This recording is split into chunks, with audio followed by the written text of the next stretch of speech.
ಬೇಕೇ ಬೇಕು. ಅವರಿಗೂ ಉದ್ಯೋಗ ಉಂಟು. ಹೌದಪ್ಪ. ಇವರಿಗೂ ಒಂದು ಉದ್ಯೋಗ ಉಂಟು. ದಿನವೂ ಪಡ್ತಾ ಇರ್ತಾರೆ. ನಿನಗೂ ಒಂದು ಉದ್ಯೋಗ ಉಂಟು. ನಿರಂತರ ಸೃಷ್ಟಿ ಕಾರ್ಯ. 84 ಲಕ್ಷ ಜೀವರಾಶಿಗಳು.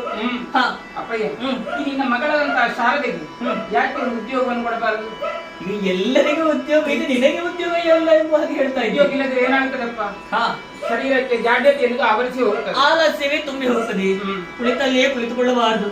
ಏನಾದ್ರೂ ಒಂದು ಕೆಲಸ ಏನಾದ್ರೂ ಮಾಡ್ಲೇಬೇಕು. ಲವಲವಿಕೆ ಬರಬೇಕು ಅಂತ ಇದ್ರೆ ಏನಾದ್ರೂ ಕಾರ್ಯದಲ್ಲಿ ನಮ್ಮನ್ನು ತೊಡಗಿಸಿಕೊಳ್ಳಬೇಕು. ಮಗಳೇ, ಸಂತೋಷವಾಯಿತು. ಹೌದು ಮಗಳೇ, ನನ್ನ ಮಾತನ್ನು ಕೇಳು. ಹೌದು ಮಗಳೇ, ಪುಣ್ಯ ನನ್ನ ಬ್ರಹ್ಮನ ಮಗಳಾದಂತಹ ಶಾರದೆಯೇ ಒಂದು ಅಪ್ಪಯ್ಯ ನನಗೊಂದು ಕಾರ್ಯ ಇದ್ದರೆ ಕೊಡಿ, ಒಂದು ಉದ್ಯೋಗ ಇದ್ದರೆ ಕೊಡಿ ಎಂಬ ಹಾಗೆ ಕೇಳ್ತಾ ಇದ್ದೆ. ಸಂತೋಷ ಮಗಳೇ. ನಾಳೆ ಕರೆಯುತ್ತೇನಂತೆ ದೇವಾನ ದೇವತೆಗಳ ಸಭೆ, ಎಲ್ಲರನ್ನು ಕರೆಯುತ್ತೇನಂತೆ. ಎಲ್ಲರೂ ಬರ್ತಾರಪ್ಪ? ಎಲ್ಲರೂ ಬರ್ತಾರೆ ಅಂತ ಮಗಳೇ. ಹೌದಾ? ಹೌದು ಮಗಳೇ. ಹೊರತುಪಡಿಸಿಲ್ವ? ಯಾರನ್ನು ಹೊರತುಪಡಿಸಿ ಪರಮೇಶ್ವರನನ್ನು ಕರೆಯುವುದೇ ಬೇಡ. ಒಬ್ಬನೆಯ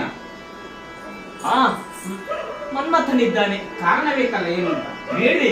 ಕಾರಣ ಕೇಳುವುದು ಬೇಡ, ಇಬ್ಬರು ಬರುವುದು ಬೇಡ. ಮನ್ಮಥ ಮತ್ತೊಂದು ಪರಮೇಶ್ವರ ಇಬ್ಬರು ಬಂದ್ರೆ ಏನಾದ್ರೂ ಒಂದು ತೊಂದರೆ ಆಗಿಯೇ ಆಗ್ತದೆ.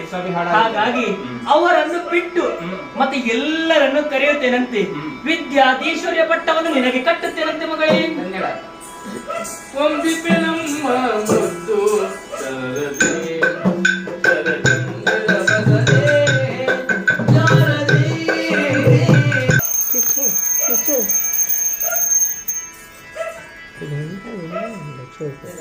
Tadi dia lecur dia tapi.